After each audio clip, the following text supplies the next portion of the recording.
denizens of the night. Welcome to another episode of the macabre, the terrifying. Tonight, let's drop in on a boys' night out. Ah, yes. What could be better than relaxing with close friends and unwinding? But our protagonist begins to really unwind when he discovers something horrifying underneath his good friend's sink. This story is called As Long as the Door Stays Closed and was written by D.D. Wikman.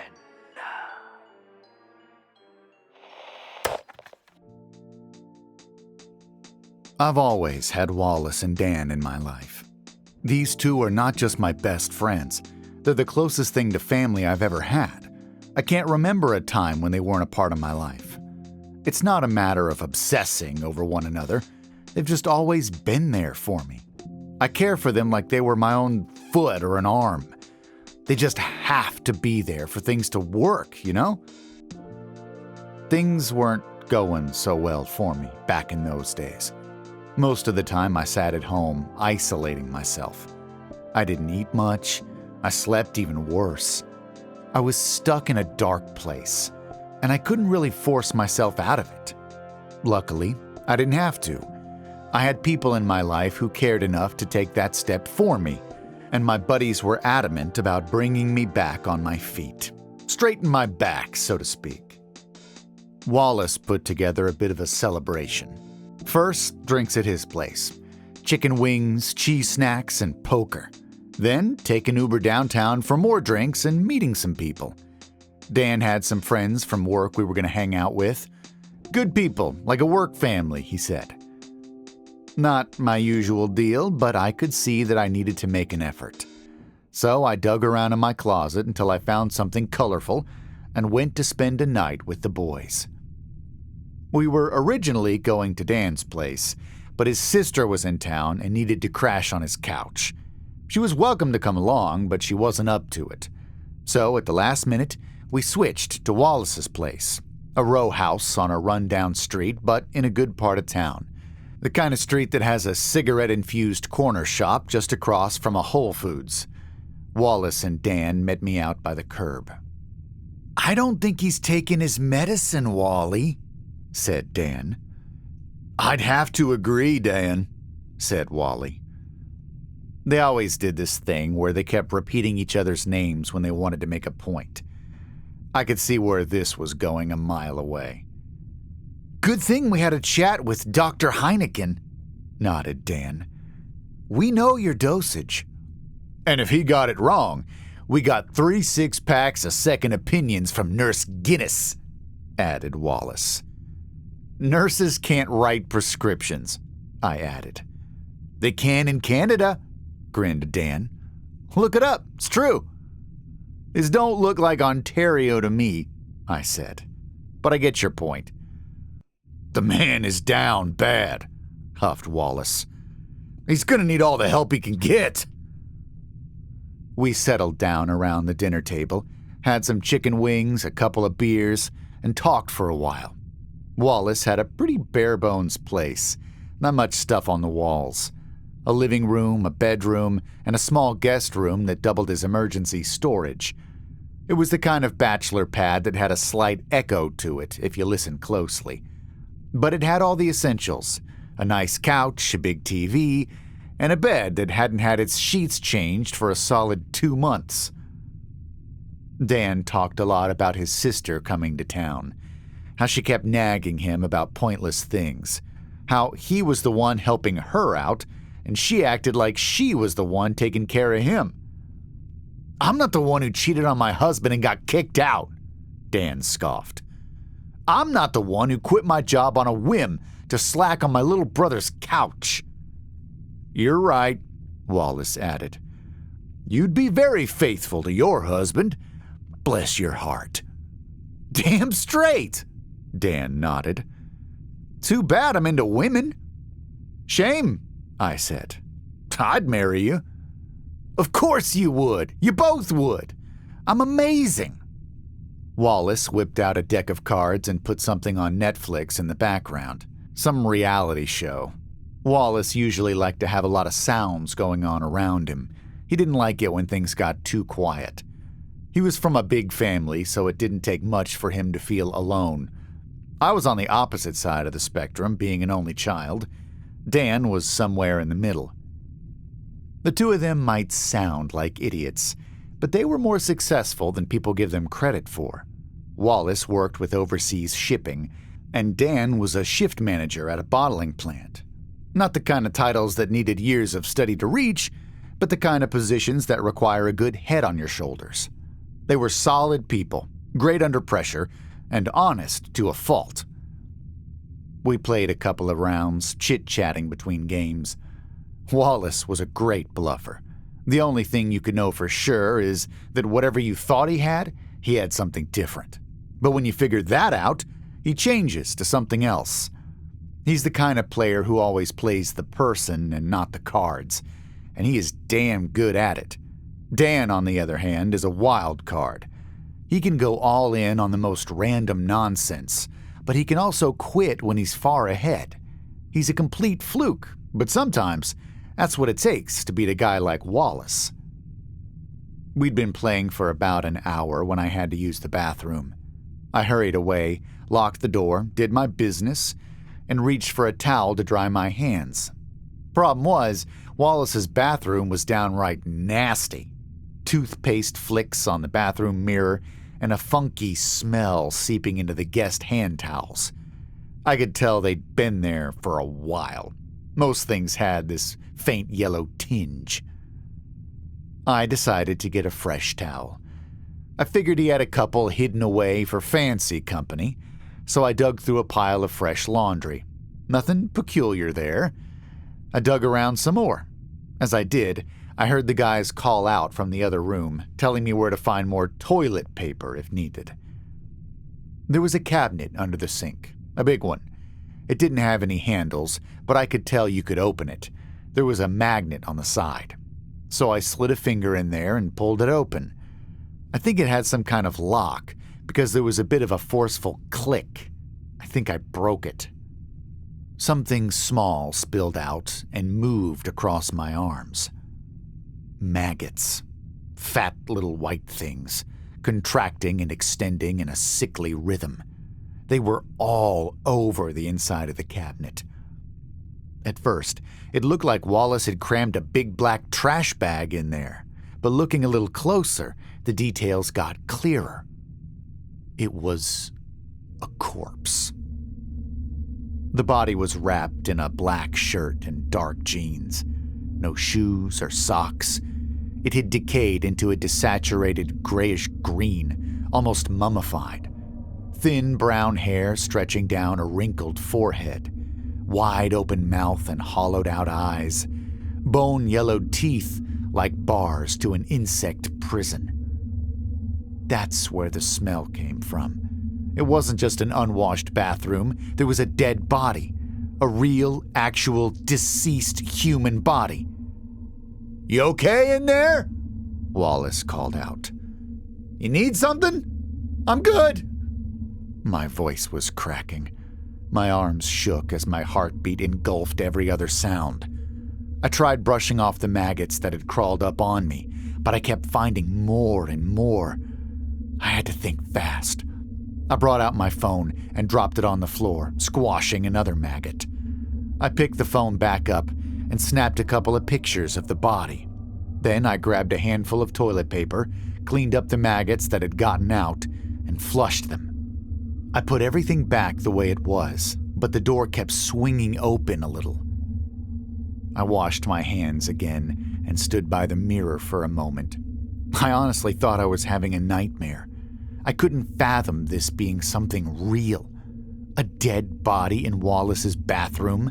No wonder he didn't want us to be here for the pre-party. No wonder he was asking what was taking me so long. If he thought I knew, what would he do? I wiped my hands on the nasty hand towels and went back outside. The air felt warmer, but I think it was just me. Dan had brought out a cheese plate and some crackers. My eyes got stuck on the sharp cheese knife that was waiting on the far side of the table.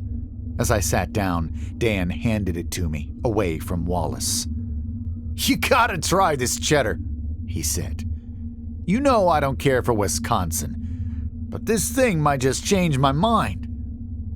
"Yeah, I'll try it," I muttered. "Little piece." "My honorable dude, I'm giving you 3. You're gonna want 3. "All right." Wallace had this ambient smile, and he noticed me staring. His face didn't move a muscle. I'm sure he could see something in me had changed, but he didn't buckle. He just let my eyes stick to his. "It's good cheese," Wallace smiled. "I think you'll like it." "Gotta pace myself," I said. "Stomach's not what it used to be." "Yeah, you were in there a long time," he continued. "Real long time." We played a couple more rounds, passing the cheese plate around. Whenever Wallace picked it up, he did this little flick of the wrist that gave the blade a whooshing noise, like he held it upside down and then flicked it up with a swoosh. It kept breaking my concentration, and I lost 3 hands in a row. Wasn't even close. I didn't have the slightest idea what to do. I had pictures on my phone. I could excuse myself and call the police, but could I leave Dan alone with him? Should I bring him along? But wouldn't Wallace figure out that I knew if I suddenly got up and left?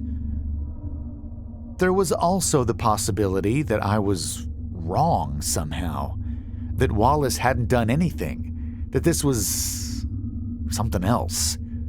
The body looked really old. If it had been fresh, the whole building would have smelt like death. The body must have been dead for months. But that didn't matter. Wallace had lived here for years. Dan took a short break to use the bathroom, leaving me alone with Wallace. The reality show lingered in the background, covering the room in Valley Girl banter. Wallace kept his eyes on me as I held the cheese plate near. More importantly, I kept the knife close. "I thought you didn't want to rush your stomach," he said. "You're hogging the cheese there." "I guess Dan was right," I nodded. "It's good."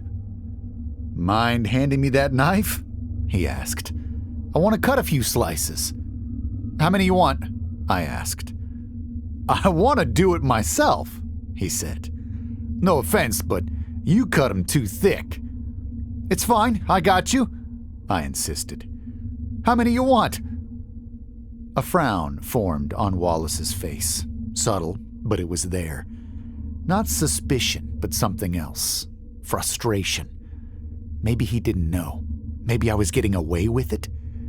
The discussion burst like a bubble as Dan came back with a vengeance.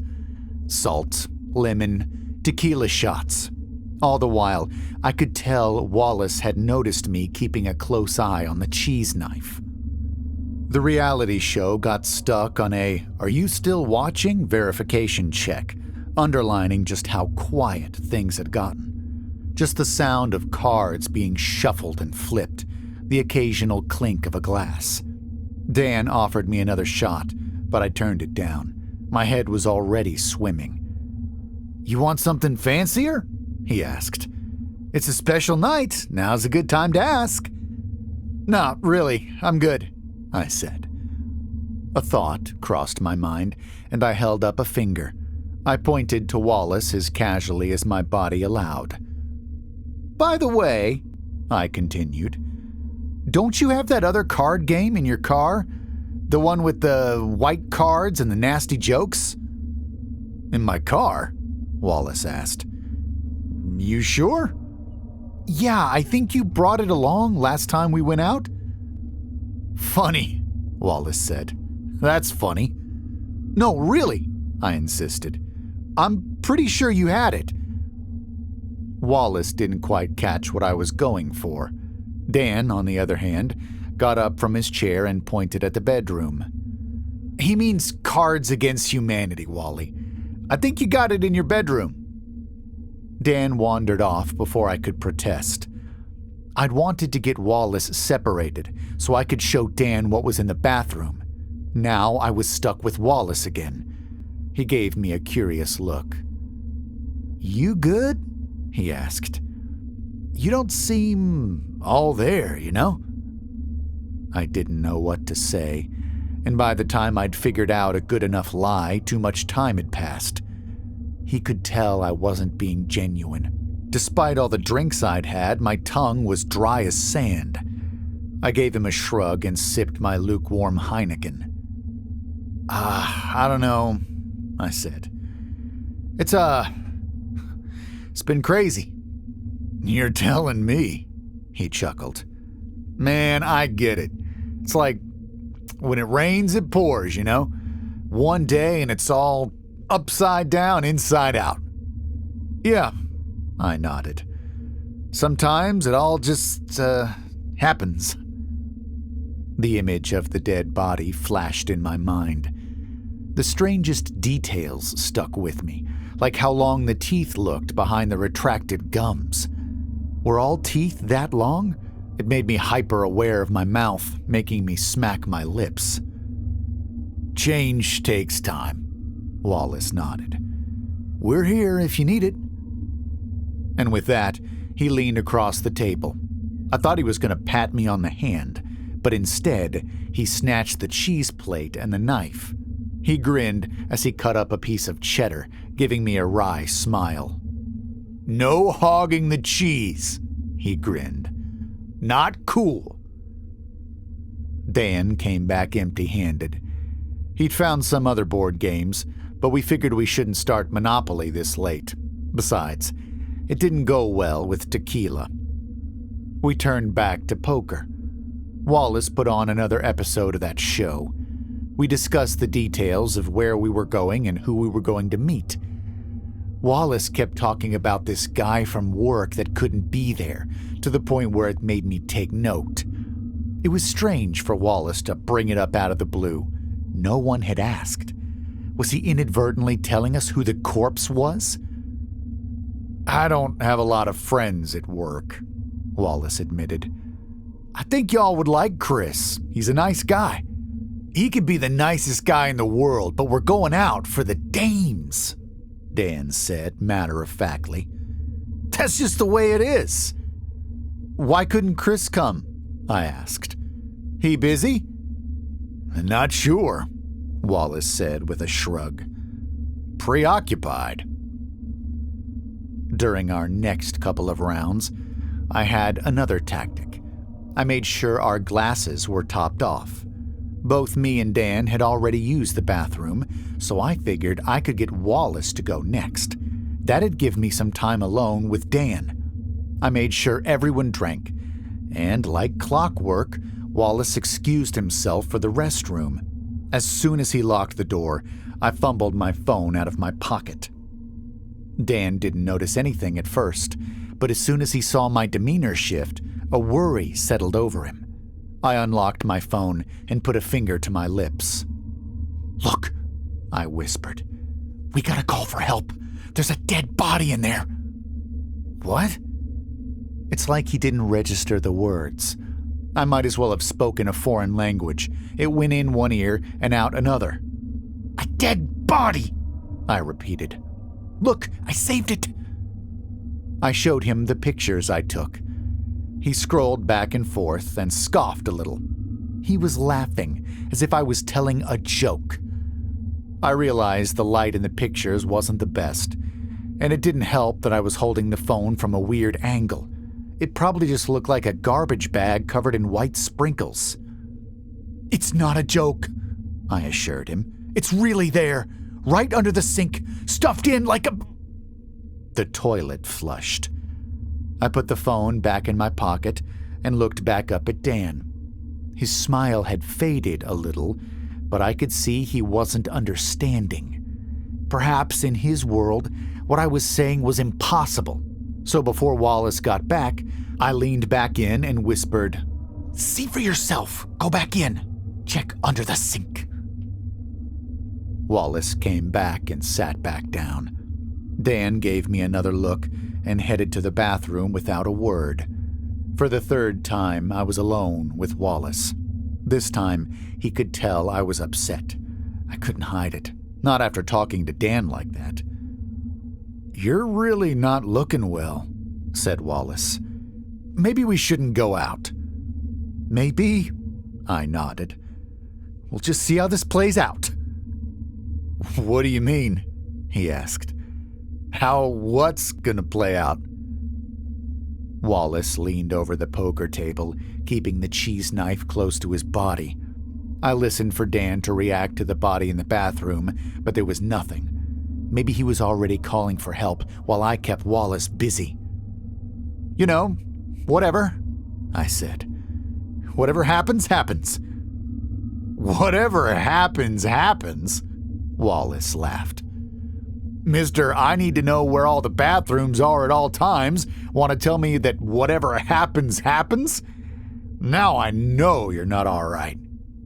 "Well, maybe I'm not," I said, throwing up my arms. "Maybe I'm not okay." "Is something bothering you?" he pressed on. "Is it something I did?" "I think it might be," I nodded. "Might be something you did." I've never been the kind of person to confront people out of the blue, especially not people I care about. But I'd had a couple of drinks, and I wasn't feeling like myself anymore. Hell, nothing felt real anymore. It's like I'd fallen into some kind of bizarro world where one of my best friends had turned into a cold-blooded murderer. But there was no mistaking what I'd seen. Dan got out of the bathroom, and in the split second where Wallace looked up, I snatched the cheese knife from the plate, leaving the cheddar. There was the harsh noise of metal scraping against ceramic as I jumped out of my chair, holding the knife as a weapon. Wallace got up from his chair and stepped away from the table. Dan backed away with a quiet, "Whoa, whoa, whoa." I pointed at Dan with my free hand. "Dan, call the police," I said. "Call them right now." "What are you doing?" Wallace yelled. "Put the damn knife down." "So you can take it?" I snapped back. "You want to put us under the sink too?" Wallace shook his head as if trying to rattle the confusion out of his mind. He took a deep breath and looked me in the eye. "What exactly is the problem here?" he asked. "The problem is you got a goddamn body stuffed under the sink." Wallace cocked his head, and with a shrug, he said, "So?" Out of all the things he could have said, that's the one that surprised me the most. I thought he was going to defend himself or straight up deny it. But no, he didn't seem to mind this at all. I couldn't wrap my head around it. I didn't know what to feel. "Dan saw it too," I said. "I took photos. I showed him." "Yeah," said Dan. "Yep, I saw it." I turned to him. Dan was lined up against the wall, holding his hands like he was at gunpoint. Dan shot Wallace with an accusatory look. "I can't believe you stuffed the damn thing under the sink," he said, shaking his head. "That's lazy, even for you." My feet felt light and my head heavy. It's like there were so many thoughts pushing into my head that I had trouble keeping my neck straight, like I was being crushed from the top down. A darkness sunk straight through my heart and settled in my stomach, burning with gastric acid all the way down. "It's temporary," said Wallace. "Bad timing. Haven't had time to move it." "You need my truck, Wally?" Dan asked. "It's a bitch to clean, you know." "Should be good," Wallace shrugged. "It's just ash and bone. Won't leave a trace." They were talking like I wasn't there, like I wasn't holding a knife. Did one of them have some kind of hidden weapon? How could they not see me as a threat? I unlocked my phone and dialed the emergency services, but left my hand off the call button. That got their attention. "Whoa, whoa, whoa," said Dan. "You serious? What do you think you're doing?" "I'm not letting you turn murder into a fucking joke. That's what I'm doing." "Holy shit, he's blanking," said Wallace. "Ah, fuck, you're right," said Dan. "He is blanking." I held the phone up with my finger on the call button. I didn't know what to do. I couldn't make sense of what they were saying. I didn't know what to do, and I was just as ready to start swinging that knife around as I was calling for help. My nerves were a coin toss from fight, flight, or come what may. "You're not making any sense," I wheezed. "None of you." Wallace held up an open hand. "Look, I'm sorry," he said. "We didn't realize what was going on. It's gotta be traumatic." "Just put the phone down," said Dan. "You can keep the knife." I shook my head. I did nothing. No calling, no cutting, no yelling or screaming. I just observed them and waited for a solution to reveal itself. Wallace stepped out from behind the poker table. The reality show was still rolling in the background. Two girls with wide accents arguing loudly over a birthday cake. "We're celebrating," said Wallace slowly. "You remember that part, right?" "Yeah," I said. "We're going out." "Guys' night out, yeah," he continued. "Do you know why?" "I've been having a hard time," I said. "You wanted to take me out." "That's not a celebration," Dan added. "That's just being good people. This is a celebration." "Do you remember what we're celebrating?" Wallace asked. "Do you know that part?" I didn't.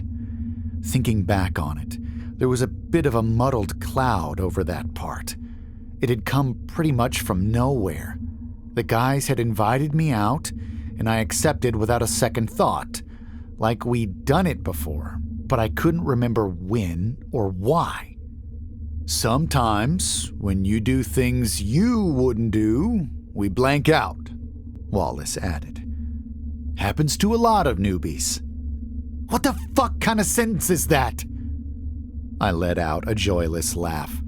The knife in my hand shook, and long after the laugh was gone, the shaking remained. "You're not you," said Dan from the sidelines. "None of us are. We're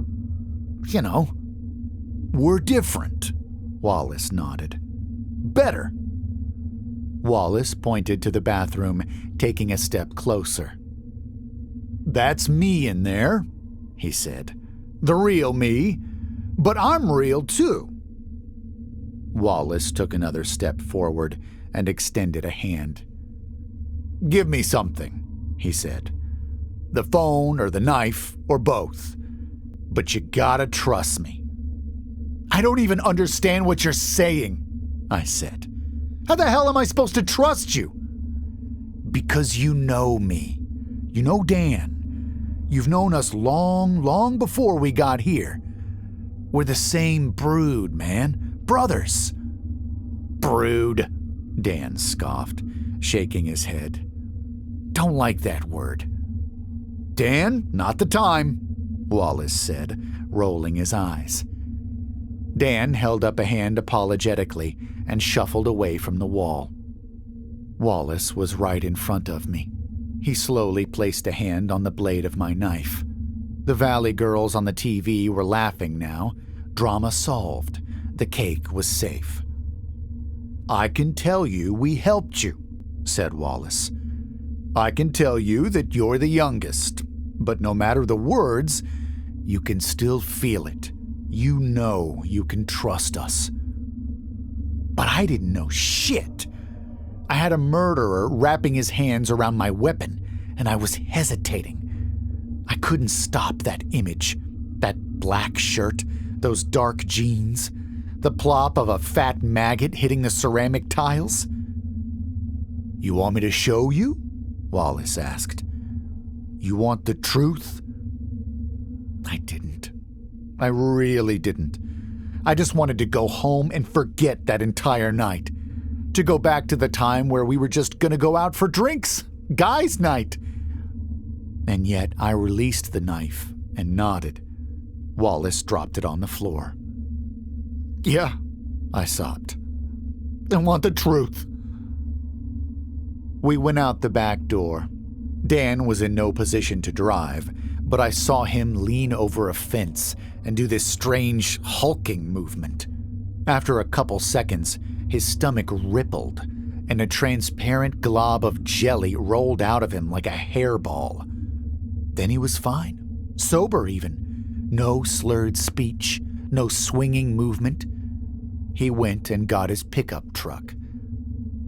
Wallace cleaned up the maggots and wrapped the cabinet in plastic. Once Dan got back, the two of them carried it to the truck and secured it with bright plastic straps. All three of us had to pile in the front seat, sitting side by side. Any other night of my life, I wouldn't have given it a second thought. Now it felt like surrender. They played music and talked. Dan had to call his work friends and tell them we weren't coming to the club. Wallace seemed a bit peeved about it, but there was too much to do. At least that's what it sounded like. Dan's position at the bottling plant allowed him access to a warehouse, and with that, he could get to some shipping containers. We rolled past a gate with an armed guard. Dan seemed to know him. They waved at each other. Apparently, it wasn't that unusual for Dan to drop by unannounced late at night on the weekend. We parked. Wallace and Dan got the cabinet. As they did, they gave me a tired look. You might as well help, said Wallace. You gonna have us carry this on our own? I didn't know what to say. I didn't even know if I was still gonna call for help or not. It felt like a part of my conscience had taken a physical beating, like the decision-making part of my brain was swollen. The two of them just stood there, waiting for me to lend a hand. They weren't going to move until I did. So, I helped them. I could feel something frail and dry rolling around in the cabinet as we moved, like bags of old cigars.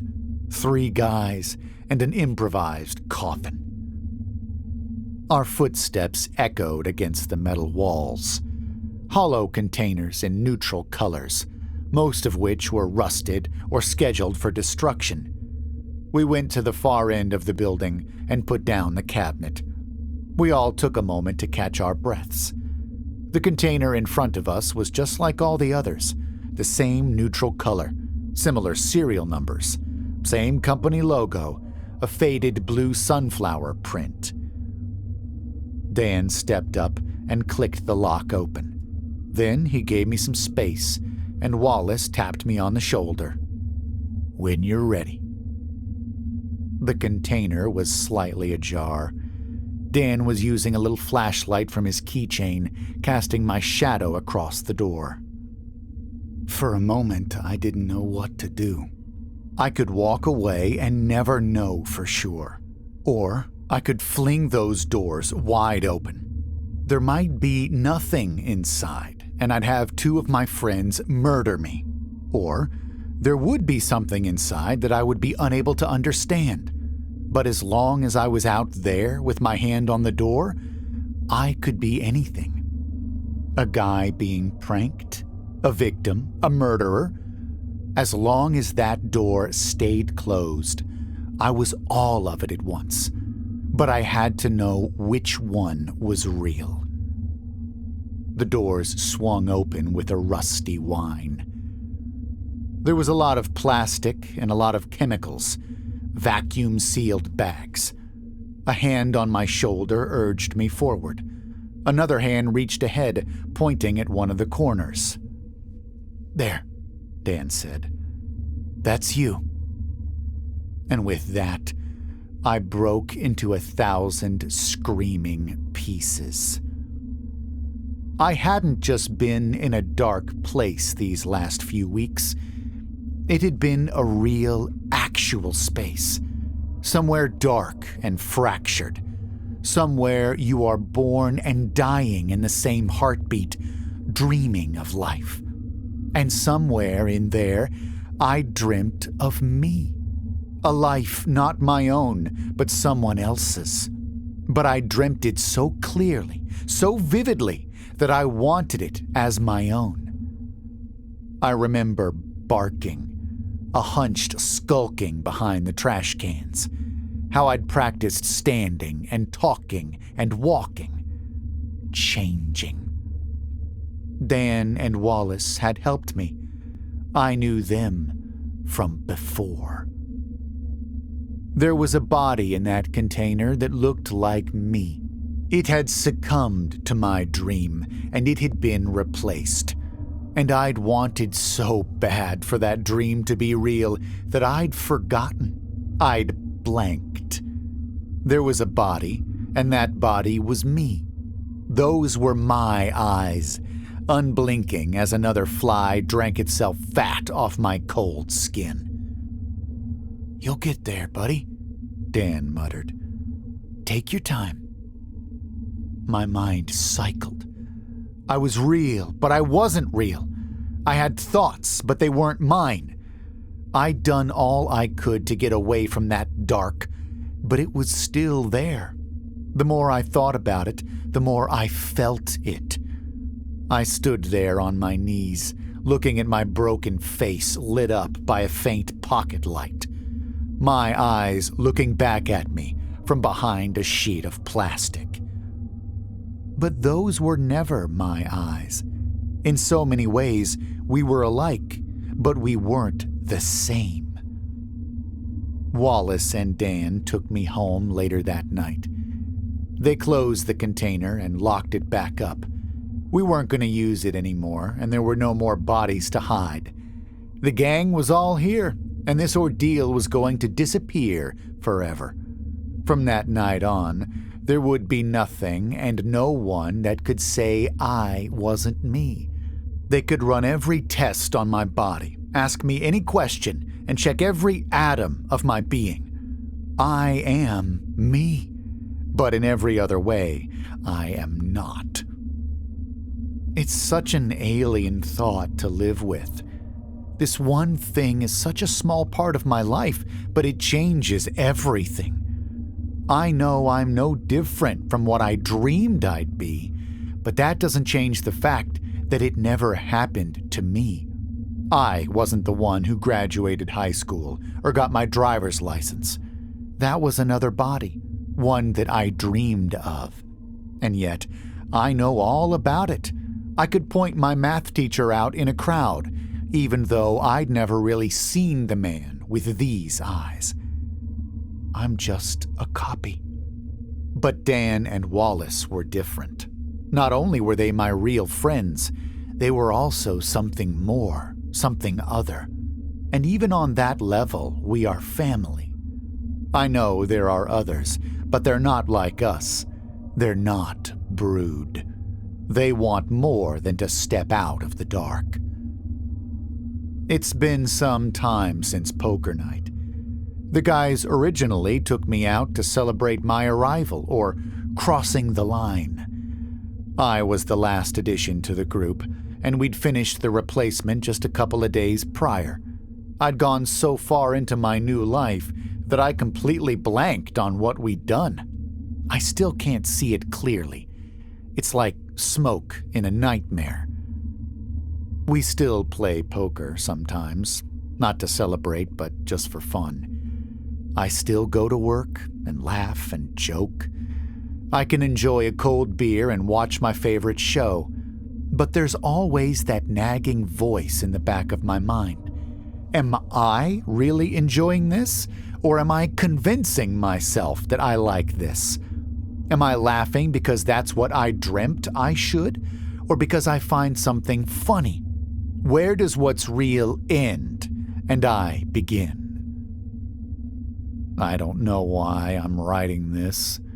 It's just throwing a message in a bottle into the void of the internet, I suppose. Hell, I haven't even used our real names. Maybe I'm just lying about all of it. Maybe it's just as much make-believe as my whole existence. I suppose if there's something I want you to take with you, it is that looks can deceive. Anything can be taken for granted, and anything can be a lie. The greatest perceptible truth of a human life can turn out to be nothing. So maybe we should just enjoy what we have, for as long as we can allow ourselves to have it, even if it's just poker night with the guys. I guess, as the song goes, life is but a dream.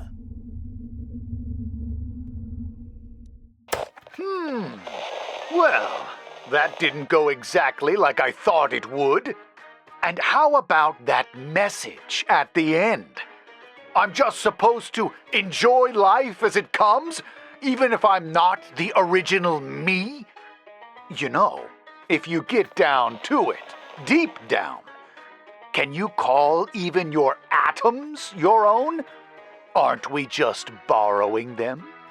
To whom did they belong to before you? Ugh, that makes my skin crawl. This story reminds me of two other pieces of work. Have you ever seen The Matrix? Do you remember that character who decided he would rather choose the illusion of the Matrix than the real truth?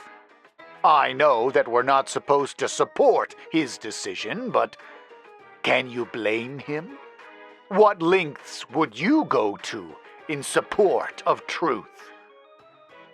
The other work is from our dear muse, Edgar Allan Poe. His poem, A Dream Within a Dream, paints a vivid existential crisis. Time moves only one way, and sometimes it feels like your past never really existed at all. Allow me to close by sharing this poem with you. Take this kiss upon the brow, and in parting from you now, thus much let me avow. You are not wrong who deem that my days have been a dream. Yet if hope has flown away, in a night or in a day, in a vision or in none, is it therefore the less gone? All that we see or seem is but a dream within a dream.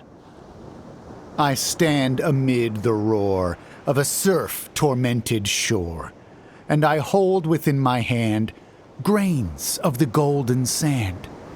How few, yet how they creep through my fingers to the deep, while I weep, while I weep. Oh God, can I not grasp them with a tighter clasp?